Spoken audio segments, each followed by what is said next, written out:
Hello YouTube, this is Clever Sausage, and I've just finished my second ebook. The first one, Body Like Bruce, I never actually finished it off years ago. I found it recently on a CD, Gathering Dust.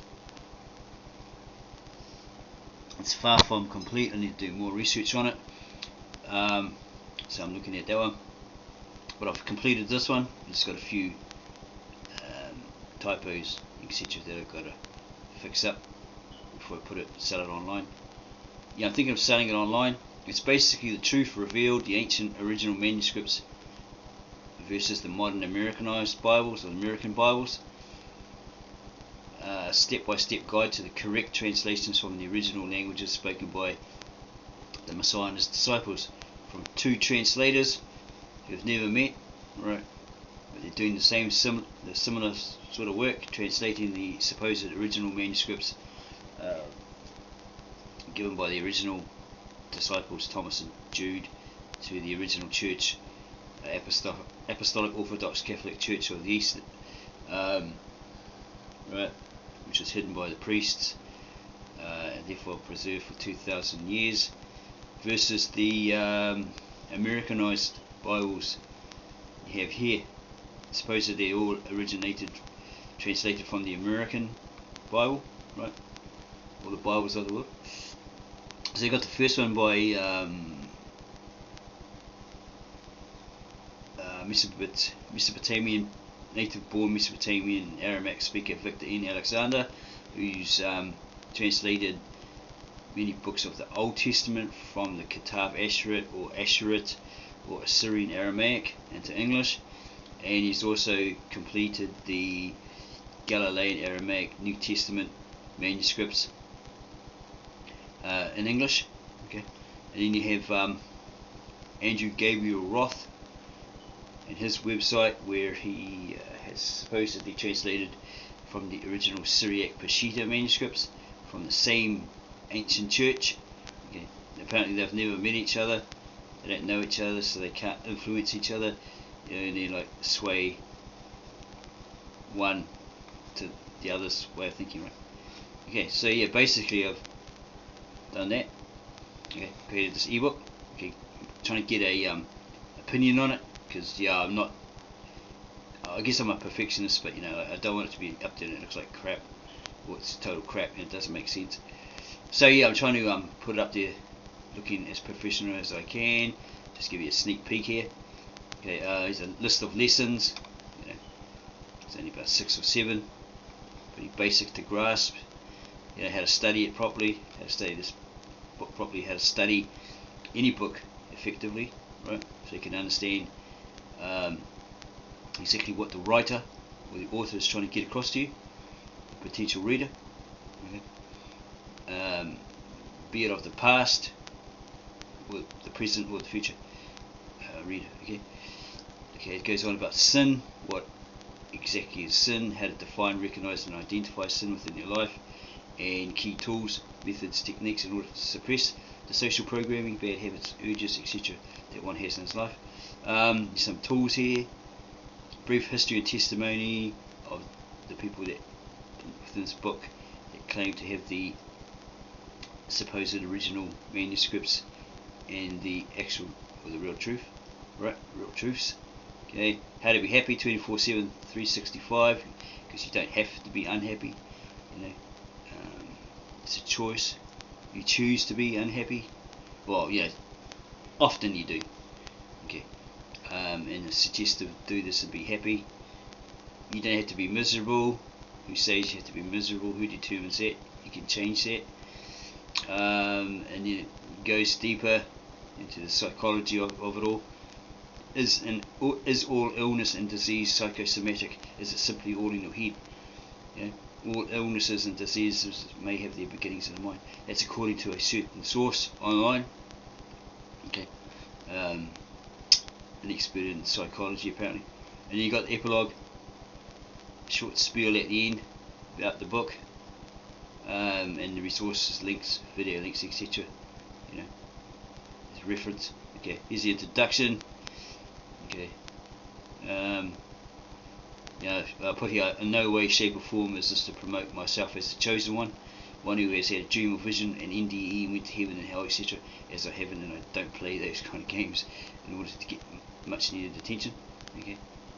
It's a prologue about myself. Okay. Here's an effective study tool. Right. You've probably seen a video on it. Dynetics. The missing important note left out of most supposed full version reviews on it, videos. Okay, here's the first step: learning how to study effectively, doing the research, establishing facts as facts, providing infallible proofs as backup. Okay, pretty easy, pretty simple. You know, explaining the difference between the Christian theology evangelist and Christian followers' understanding of being born again versus the original ancient Aramaic, Galilean Aramaic, what was actually said, what Jesus actually said, what he actually meant, you know, because there's a lot of people saying they're born again when they're actually not. What they're termed as, in this book, they're termed as gaslighters, actors, role players, you know. Okay, here it is down here. You know, like, say if you're debating with one on the street, and you know, it's all going hunky dory, you know, and next minute, because you expose them or tell them, well, that's actually wrong, Jesus didn't say that. If these in my hand are the original, supposedly the original manuscripts of what they actually said, you know, translated into English, then you could be wrong there, guy. You know, so they lose their composure or cool, then they proceed to call you a devil, you know, and make false accusations, wild assumptions, as if you'd been intimate for several years, and then they start talking louder over you, you know, they start trolling you, especially on YouTube and stuff like that, yeah, because they've got a big ego and that, you know, only their opinion matters. They want to win the argument because they think that only their opinion matters, their view, you know.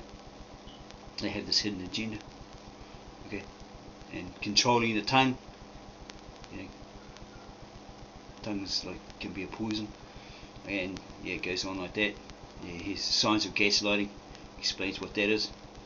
Establishing a fact as a fact. Yeah, it's quite a lot of stuff here, like sin, what is sin, gives you a definition, you know.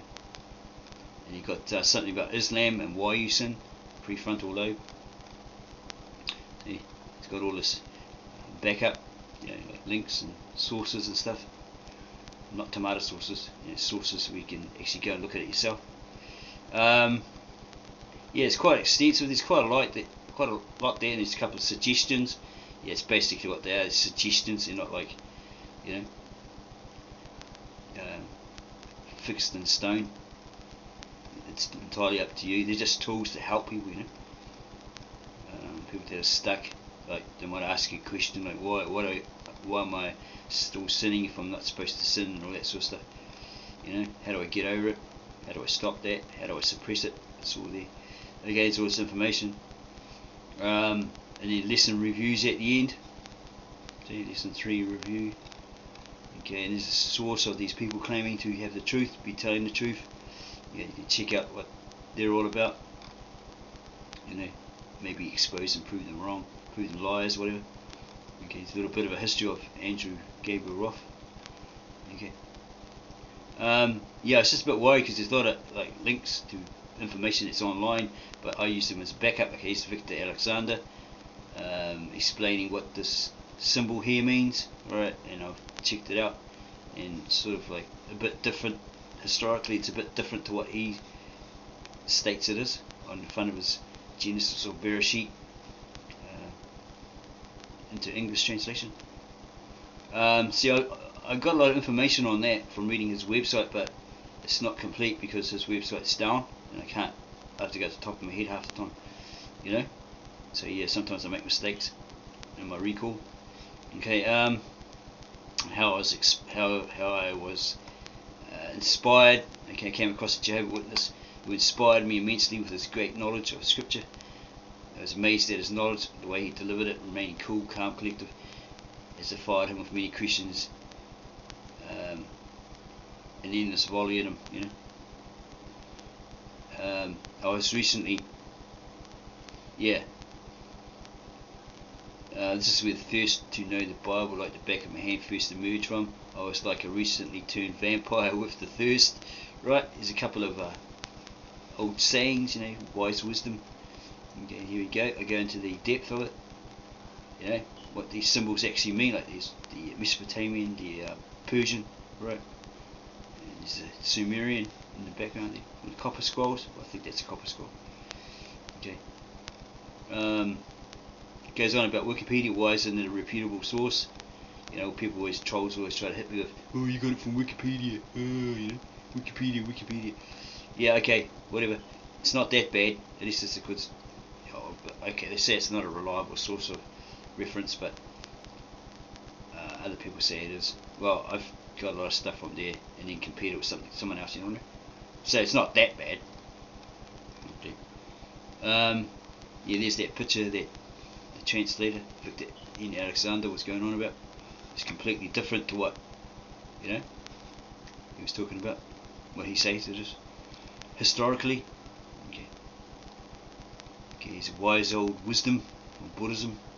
Ooh, you put a Buddhism thing in it. Yeah. Some pseudo Christians probably get upset there. But yeah, it's just an example. It's like, you know, don't believe in anything simply because you have heard it. It's advice, you know. It's pretty good advice. Okay. Does circumstance dictate behavior?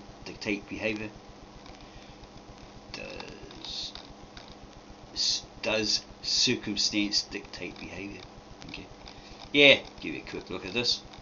You know, how to be happy 24/7 and so on. Look at the music here. Be happy, you know. Sing some songs, get some songs that are positive. It's the music today. It's one of my videos from YouTube. Okay, Joe Rogan.